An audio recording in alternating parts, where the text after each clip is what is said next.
Sorry, I'm coming. Okay. Right. It's a big loft. I saw you from campus first. Yes. Oh, that's so nice. Thank you. I was wondering what inspired you to kind of create your own form, and then what it is about the duplex that you felt really expressed what you were trying to say. I feel like such a nerd talking about this. I'm gonna answer the question that y'all, if you want to check your phone, now's a good time. So I've been thinking, I love poetry, which means I love poetry in the English language, which means I am always rebelling against my own love for poetry, because I know that English has not been so great to people on this planet, and not at all good for people that who were my ancestors or people who look like me around the world. And so part of what happens when you love poetry is you're sort of pledging yourself to a tradition that in many ways has been a large part of the imperialist structure, right? When Thomas Jefferson was writing about black people, it was important for him to say there is no poetry among them, to let you know who black people are and were in his mind, right? And that becomes the way we think about a people, because that's Thomas Jefferson. Do you understand what I'm saying? So poetry itself, like what it is, the way we think about its difficulties, the way we think about its righteousness, it becomes culturally a way to think about, well, who can handle it? And if you can't, then you are not righteous. You are not smart enough for difficulty.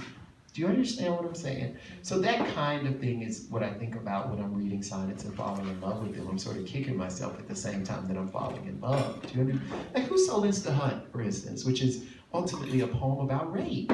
It's a poem about, like, have y'all ever read this damn poem? This is like Wyatt's poem, Who Sold the Hunt. It's like killing the deer. It's like this love poem which turns the beloved into the deer. The deer has to be killed. If you kill the deer, then you have fallen in love. You have found your love. Do you understand what I'm saying? So I'm sort of interested in the history of the sonnet and of English language poetry in general, and in sonnets in particular, because I had written so many that began to look like they were going to end up in this book. I was also very frustrated with myself. One of the things that I do is I make sonnet subversions. In my first book, there are so many 13 and 15 line poems because I was going to do anything but write a sonnet. Do you understand? And in this book, there are all these like definite rhyming iambic pentameter sonnets, but the rhyme does not fall in a Petrarchan or an Elizabethan sense, right? And part of that has to do with, I really do think of the sonnet as the imperial form. When you write a sonnet, it's supposedly the achievement for a poet. Even people who don't read poetry, if you say sonnet, it's like sonnet equals poem for people. Yeah. Do y'all understand what I'm saying? Yeah. So I wanted to make I thought I was going to make a crown because I had written a bunch of sonnets, and I was like, oh, well, maybe this is a book of sonnets, and maybe I should write a crown of sonnets. As y'all know, a crown is a series of sonnets where the last line becomes the first line of the next sonnet, the last line becomes the first line of the next sonnet. So I was working on something like that, but I was also like mad at myself because I'm like, why am I doing this? Like, what are you trying to prove, Jericho? So then I realized somewhere in the midst of it, because I felt like my allegiance was to something other than to myself. Does that make sense? Yeah. So I was like, oh, what am I going to do about this? Because I've written like all these damn sonnets. And now I'm mad at myself about it. So I realized part of the reason I'm so frustrated with the sonnets is no matter how good a sonnet is in a crown, it's always really the fun part of the crown, or the thing that's clever about the crown, or the thing that makes people think, oh, you can write, is that repeated line, right? I was like, why am I going through all this trouble just for the repeated line? I could cut out all the middles. So what happens if you cut out all of the middles of a crown of sonnets? You end up with a hustle. What's a hustle? A hustle, I told y'all could look at your phones. A hustle is made up of couplets that have nothing to do with each other, and each line of each couplet should have nothing to do with each other. Isn't that something? So you take two things that have nothing to do with each other and you put them together. That juxtaposition creates an emotional reaction, right? So it's like, oh, and then I had to figure out how to animate this, and the blues is what helped me animate it. And I understood that if I think about duende, if I think about echo rather than repetition, often in Western forms, I'm almost done. Often in Western forms, repetition is about the repurposing of a line. So in a pantoum or a villanelle, every time you get the repetition of a line, it's to a different purpose. But in the blues, it's not that way. People like to say in the blues that repeated line is for emphasis, but I think that's a little too easy.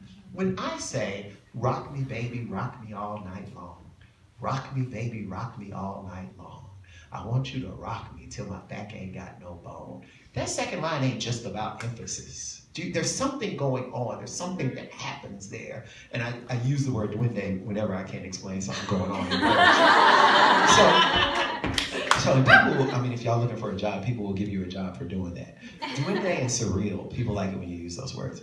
Anyway, so doing that, trying to animate the repeated line, that's how I ended up with the duplex. And it became important to me because I always feel like I'm called to the mat about my identity. And people do this unawares, but people are always, people want me to be like 27% black and 13% Southern and 17% queer, and then like I lose track of the math. Do you understand? Like, I'm like, wait, what do I have left? And I feel 100% all of everything that I am. Do you understand what I mean?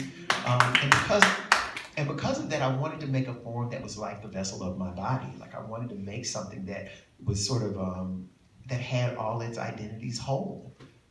So that's how the duplex came to be. Does that answer you? So there's your homework, everyone. Go home and create a form of poetry that totally embodies all of the multifarious parts of yourself. We'll see you next Sunday night at the Poetry Brothel at the back room. Bring your forms, show your work. Also, Jericho, you'll read for us at the Poetry Brothel someday, right? Yes. Okay. He said yes. We got it. That's binding. Can you all thank Jericho Brown with me?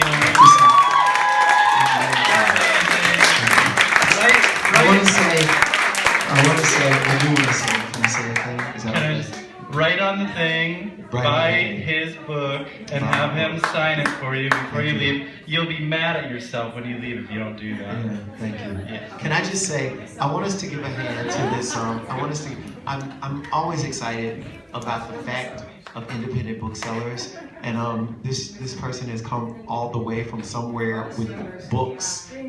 So I really appreciate that. So let's give a hand to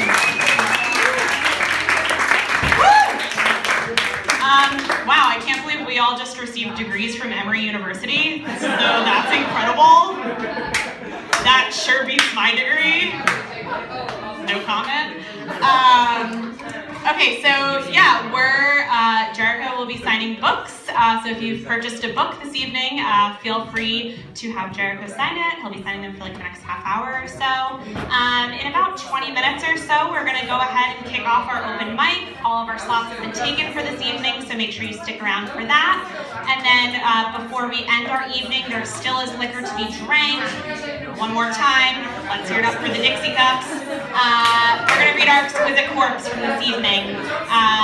So yeah, let's stick around for that. Thanks so much.